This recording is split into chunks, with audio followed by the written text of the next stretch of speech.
Bonjour tout le monde, bienvenue dans cette nouvelle vidéo. Alors aujourd'hui, je reviens avec un autre débat. Comment vous expliquer depuis hier, je vois des notifications sur mes... En fait, je reçois des notifications des youtubeurs que je regarde. Mais au début, ça m'a pas vraiment intéressée jusqu'à ce matin. Sur ma file d'actualité, Ruby, la petite femme forte, parlait du même sujet. D'après certains, c'est que youtubeuse, en fait, il s'agit d'une jeune fille, une youtubeuse que je ne suis absolument pas, je ne sais pas jusqu'à ce matin. Panda, voilà, un peu comme ça, c'est ça son nom YouTube.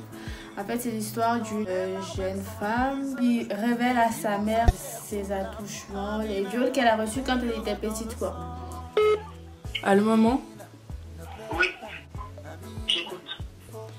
Il y a un truc dont je t'ai jamais vraiment parlé. Il m'a touchée sans que je sois consentante. Il m'a forcée plusieurs fois. Là, moi, tu sais, hein, c'est compliqué dans cette affaire. Je ne peux pas, je peux bien entendre. Hein. Mais le fait qu'aujourd'hui, je la ferme pour résolution de que tu portes plainte. Tu m'as envoyé un message la dernière fois parce que toi, tu m'insultais. Tu m'as balancé ça dans une étude. J'ai appelé tout. Moi, la réaction de sa mère m'a beaucoup choquée parce que, en quelque sorte, j'ai eu l'impression de me retrouver, de comprendre la situation de la jeune femme, peu importe que ça soit du buzz ou quoi que ce soit. En fait, c'est plus la réaction de sa mère et du message de Ruby qui m'ont poussé aujourd'hui à prendre mon appareil et de filmer. Parce que sinon, je pouvais bien regarder et ne pas réagir. Mais je me suis dit, autant réagir, peut-être que ça pourrait interpeller certaines personnes. Moi, nos mamans d'Afrique, tous les Africains, ils savent de quoi je parle. Nos mamans africaines sont beaucoup fermées. Que ce soit nos mamans ou nos papas, nos oncles, c'est des familles vraiment fermées. Pour eux, l'enfant n'a jamais raison, l'enfant a toujours tort et l'enfant doit se taire. Je me demande de se taire. Sauf que là, c'est un cas vraiment qui me choque. Donc, je sais pas, je vais vous mettre des petits extraits des vidéos. En fait, je parle de ça parce que je me reconnais tellement à l'intérieur. Mais bon, certaines personnes n'ont pas ce courage mental d'acier de pouvoir passer au-delà, peu importe tout ce qui peut arriver. Ça peut jouer sur le mental, le comportement de certaines personnes. Et je crois aujourd'hui que ça a été le cas pour elle. Parce que peu importe ce qui s'est passé, moi, je ne me serais pas permise de répondre de cette façon à ma mère, en fait. Toi, ferme ta gueule! J'aurais tout simplement coupé court, mais c'est pas parce que c'est comme ça en Afrique ou quoi que ce soit, c'est parce que nous devons le respect à nos parents. En fait, aujourd'hui, j'ai envie de parler aux mamans d'Afrique parce que dans le cas de la jeune femme, c'est beaucoup de choses qui se passent. Beaucoup de jeunes filles se font violer devant les yeux de leurs parents. Certains ne le savent pas. Parce qu'ils s'en foutent. Ils n'accordent pas beaucoup d'importance à leurs enfants. En fait, ils ne regardent pas, ils n'observent pas leurs enfants. Comme par exemple, elle s'est fait violer. Pourtant, elle vivait dans la même maison que sa mère. Mais le fait qu'elle n'avait pas de dialogue avec sa mère, sa mère n'a rien remarqué. Même en tant que mère, elle n'a pas su remarquer. Je sais pas comment tu peux, même si tu ne parles pas avec ton enfant, tu dois au moins se veiller sur elle. Tu dois veiller sur elle, tu dois prêter attention, poser des questions. Parce qu'elle s'est fait violer alors qu'elle est dans la même maison que sa mère. C'est choquant. Et quand elle appelle sa mère pour enfin s'ouvrir, et sa mère, elle est froide au téléphone. D'après Ruby, il s'est passé beaucoup de choses. Apparemment, cette fille-là aurait traîné sa mère en justice. Elle aurait porté plainte à sa maman pour violence et tout. Et du coup, c'est ce qui a... Ils sont en froid. Vous pouvez entendre dans l'audio, elle dit oui, tu peux aller me porter plainte. Parce que cette fille, auparavant, elle avait déjà porté plainte pour violence et tout. En Afrique, oui, on tape sur nous, même si tu as 40 ans, on tape sur nous. Si ta mère peut te fouetter, même si tu as 40 ans, là, elle te tape. Chez nous, là, il n'y a pas ça. Mais ça n'empêche d'empêcher aux enfants de parler. En fait, en Afrique, l'enfant n'a pas le droit à la parole. L'enfant ne peut pas s'exprimer. Comme ce cas-là, au moment où elle appelle sa mère, ils sont en froid, ils ne se parlent pas. Même s'il y a un fond de buzz à l'intérieur, parce que moi, perso, je n'aurais pas appelé ma mère pour lui expliquer des choses choses comme ça au téléphone. Moi je me dis et c'est dit, autant en profiter de la situation. Si ça peut m'apporter du buzz, une certaine autorité, ben je fonce dedans et je l'exprime comme ça de toutes les façons. Que je lui dise en privé ou au téléphone, sa réponse sera pareille. Et c'est ça en fait, avec nos parents, je ne peux pas parler. Je ne peux pas parler. Quand j'écoute sa mère parler, ça me fait penser parfois à ma mère quand on se prend la tête. C'est pratiquement les mêmes propos, c'est pratiquement les mêmes choses. Oui, j'ai annexé ma famille, moi j'ai subi, donc si tu veux, je peux aussi me débarrasser de toi. Mais non, je ne peux pas parler comme ça. Vraiment que nos parents, surtout nos mamans, quand tu es avec ta fille, le fils a son beau-père qui l'a également violé et tout, c'est un garçon de même âge, même un mec de mon âge et tout, je n'ai pas la même corpulence, il veut me violer, il me viole facilement. Et quand je vois Ruby qui défend ça en disant du genre, oui, qui est même sûr que tu n'étais pas consentante parce que le garçon en question, il est pareil que toi. Est-ce que vous savez même que c'est son petit frère, qui est la grande sœur de ce gars? Je pense que c'était des choses genre, vous savez quand on a 11 ans, 12 ans là, souvent les gens se touchent entre eux, c'est ça qu'elle appelle viol. Si tu regardes même, c'est elle qui a appuyé. Ah, il est pareil que toi, mais la masculine n'est pas pareil qu'à la nôtre. Tu peux pas défendre les choses comme ça. Et quand je vois qu'elle dit, ouais, elle se doit de respecter sa mère a le droit de taper sur elle. Je suis d'accord, ça, ma mère elle tape sur moi, ça, je sais pas combien de fois elle a tapé même sur moi. C'est pas pour autant que... Là, je soutiens. Mais en fait, je suis attristée du fait qu'elle ne puisse pas dénoncer le comportement de nos mamans, de nos parents africains. Il n'y a pas de dialogue. Et s'il n'y a pas de dialogue, on peut tuer ton enfant sous tes yeux, tu ne sauras jamais la cause. Nos parents ne parlent pas. Tu ne peux pas parler, tu ne peux pas dialoguer. Ça finit toujours comme ça. Ma fille m'annonce que oui, je me suis fait violer par tel, même si elle m'a fait quoi, ça reste ton enfant. Ça reste ton enfant. Quand tu vois la fille, on n'a pas besoin de chercher des médias à 14 h. Sur sa tête qu'elle a vraiment beaucoup subi. Ce qu'on est aujourd'hui, c'est grâce à tout ce qu'on a subi.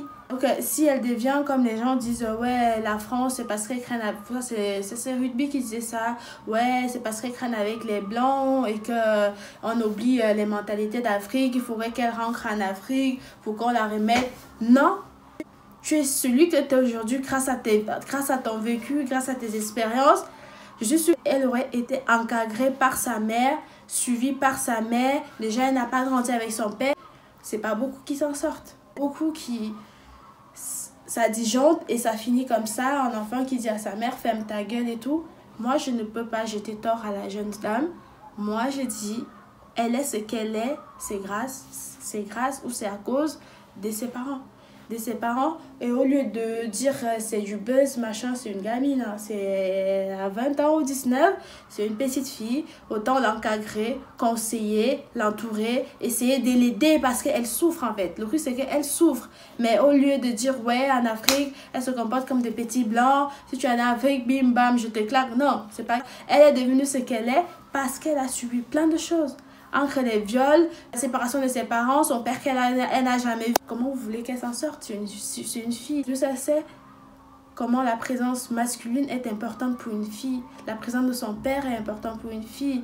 Arrêtons de faire nous sommes africains, nous n'avons pas d'émotions, nous ne pleurons pas pour des chats. C'est l'expression qu'elle a utilisée, que les blancs ça plairait pour des chats et que nous ça plaît pas pour des chats. Il ne faut pas oublier que nous avons tous un cœur, nous avons tous des émotions, nous avons tous besoin d'affection. Et si tu ne reçois pas d'affection, si tu ne donnes pas d'affection à ton enfant, que tu partes vivre au Cameroun, en Amérique ou ici en France, ça finira comme ça. Elle finira toujours par se détourner, elle te fera toujours honte. Il y a aussi un truc, même si elle a menti, mais je pense pas qu'elle a menti. J'ai lu la vidéo, on peut voir dans la vidéo que oui, elle a vraiment été convoquée.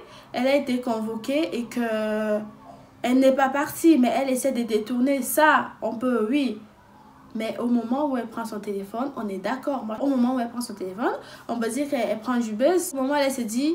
qui tout double, autant en profiter, autant en tirer profit, autant faire de ça une histoire qui me ramènera des abonnés, vu que mouiller c'est mouiller, donc je me lance et je le fais comme ça. Qu'elle appelle sa mère ou qu'elle écrive sa mère en privé, ça aurait été pareil. C'est regrettable, c'est vraiment triste.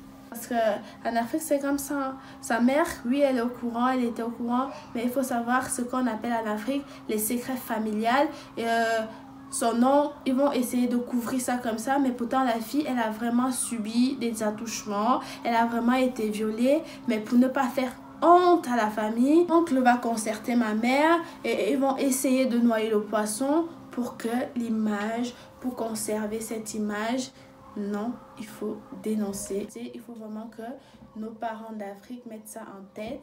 Il faut protéger sa famille, protéger ses enfants, surtout une fille. En fait, je n'attendais pas une réaction de ce genre de rugby. J'aurais plutôt voulu, parce que là, ce que sa maman a fait, c'est genre concret sa fille en allant envoyer des messages à rugby, vu qu'elle a de la notoriété, histoire de défendre, de parler pour elle. Sauf que non. Même si ton enfant te craigne en prison, même si ton enfant te craigne dans la boue, c'est ton enfant. C'est vice-versa comme les mamans aussi. Même si ma mère, elle me jette 10 000 fois à la rue, elle me balance 10 seaux d'eau à la tête, elle m'arrache les cheveux, elle me fout à la porte, elle me fout à la DAS, elle me dit de moi tout ce qu'elle veut, ça reste ma mère. C'est pas pour autant que j'irai appeler mes tantes ou quoi que ce soit pour les raconter. Non. Parce qu'on se doit de se protéger mutuellement. Tu es ma mère, je suis ta fille. Peu importe ce qui arrive, on doit se protéger. Et un parent qui ne protège pas son enfant, pour moi, vraiment, c'est malheureux. Et je ne pourrais pas jeter l'auteur à la fille parce que c'est pas du tout sa faute. Elle est ce qu'elle est aujourd'hui à cause de tout ce qu'elle a vécu. Moi, j'accuse les parents africains. Les parents africains sont comme ça, ils sont bornés, on ne peut rien les dire, ils connaissent tous. L'enfant ne connaît rien parce qu'il est né hier, je connais rien, c'est comme ça. Non, il n'y a pas d'excuse. Ces filles-là, elles se sentent seules, elles se sentent abandonnées, elles se sentent livrées à elles-mêmes. En fait, ce que je voulais transmettre aujourd'hui, c'est ce fait-là qu'en Afrique, l'enfant n'a pas droit à la parole. L'enfant est livré à lui-même, l'enfant est abandonné à lui-même. Et quand tu veux placer un mot, c'est soit les coups de bâton, c'est soit on te pousse à tes terres d'une façon ou une autre. C'est pas une vie, c'est pas une vie. Et c'est pas parce qu'on est africain. Africain ne veut pas dire pas d'émotion, africain ne veut pas dire pas de sentiments. Non. Un enfant reste un enfant, qu'il soit jaune, bleu, rouge, il reste un enfant. Sensible comme un enfant, vulnérable comme un enfant. Peu importe, quelle que soit sa couleur de peau, ça reste un enfant et ça a besoin de ses parents. C'est pour ça qu'on dit parents. Aujourd'hui, on dit, ouais, elle veut faire du buzz. Oui, c'est facile de dire qu'elle veut faire du buzz. Mais avant ça, elle a un vécu et c'est ça qu'elle veut. Elle essaie d'évacuer, elle a besoin d'aide. Donc, même s'il y a du buzz, à travers ça, il y a le problème qui reste nos parents d'Afrique. Il faut dire stop à cela, que les parents prennent leur rôle de parents et qu'ils laissent les enfants vivre, qu'ils protègent leurs enfants parce qu'ils n'ont jamais demandé à nègre. Tu n'accouches pas ton enfant pour l'abandonner et partir, livré à elle. Dans ce cas, tu n'accouches pas. Même pas, tu l'abandonnes quelque part et ne reprends. Mais si tu décides de garder, de mettre au monde cet enfant-là, tu as le devoir, l'obligation même d'éveiller sur elle.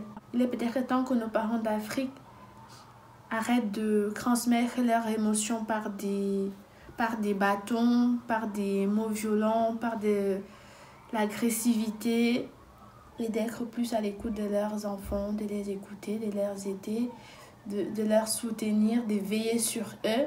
Parce que si vous ne veillez pas sur eux, qui veillera sur nous? Personne. Si ma mère ne veille pas sur moi, qui veillera sur moi mieux qu'elle? Personne. Quand cette fille elle agit comme ça veut dire qu'elle n'a pas reçu cet encadrement-là, cette éducation-là de savoir qu'un parent reste ton parent. Et quand elle va te parler mal, tu ne pourras pas lui jeter de la pierre parce que tu ne lui as pas appris cela. Elle n'a pas grandi avec cela. On n'a pas inculqué ça. Elle ne le connaît pas. Donc pour elle, elle est livrée à elle-même. Elle a toujours été livrée à elle-même. Donc même sa mère n'a pas sa place vraiment dans son cœur, dans sa vie. Parce sa mère n'a pas su créer cette place-là dans le cœur, dans la vie de son enfant. Donc du coup, là, elle place sa mère au même point que son pote, qu'elle dit ferme ta gueule. Tu peux pas dire ça à ta mère. Et si toi, la mère, ton enfant arrive à te dire cela, tu dois te remettre en question, te dire qu'est-ce que j'ai raté. J'ai raté tellement tant d'années, 19 ans. J'ai raté 19 ans avec ma fille. Il serait peut-être temps que j'arrête d'écouter mes oncles, que j'arrête d'écouter mes copines, mes copains, mon compagnon et me consacrer à mon enfant, à ma fille. C'est ce qu'elle a besoin. Elle a besoin de ça. Elle se sent seule. Elle a toujours été seule. Montre-lui qu'elle n'est pas seule et recrée les liens avec elle. Pas possédée, elle n'est pas malade, elle n'est pas... C'est juste qu'elle est seule.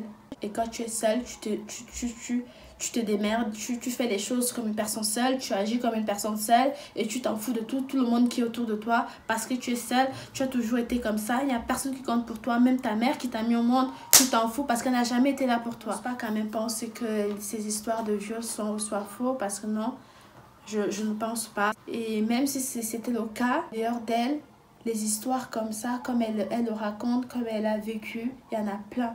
Il y a plein d'enfants en Afrique, même africains ici en Europe, qui vivent la même chose parce qu'ils n'ont pas le droit à la parole. Du coup, ils se détournent de la réalité. Quand ils arrivent à un âge où ils peuvent s'exprimer, ils s'expriment. Sauf qu'arriver à cet âge-là, ils ne s'expriment pas de la bonne façon. Ils s'expriment avec agressivité, violence, mépris, orgueil, parce que étant tout petit jusqu'à l'âge de 18 ans, ils n'ont pas eu droit à la parole. Du coup, quand ils ont ce droit de parole-là, ils peuvent tout te cracher au nez.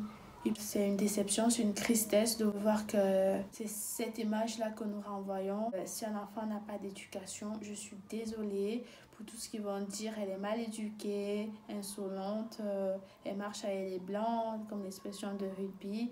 Vous pouvez beau dire tout ce que vous allez dire, mais elle est ce qu'elle est aujourd'hui parce qu'elle a vécu ça. Elle a grandi dans ça. Subissons nos parents qu'avec l'acte et la parole, on peut faire l'éducation d'un enfant. On n'a pas besoin de l'étouffer. Laissons parler nos enfants. Laissez vos enfants parler. Laissez-nous vos enfants parler. Familial, machin, tout ça, c'est rien. Il faut dénoncer ce qui n'est pas bien. C'est de cette façon-là qu'on avance. Donc vraiment, j'espère que la vidéo va vous plaire, que vous allez partager, que vous allez me laisser des commentaires en me disant que vous comprenez absolument ce que je suis en train de dire et que c'est vraiment un fléau très important en Afrique qu'il ne faut pas négliger parce que sinon ça ne cessera pas et les parents continueront à être insultés comme cette jeune fille, malgré elle, a insulté sa mère. Donc franchement, il faut que nos parents nous laissent parler. Il faut que les parents vous laissez parler vos enfants. C'est important. Alors je t'invite à t'abonner, à partager la vidéo si elle t'a plu, à me laisser des commentaires et dites-moi vraiment ce que vous en pensez concernant nos parents d'Afrique.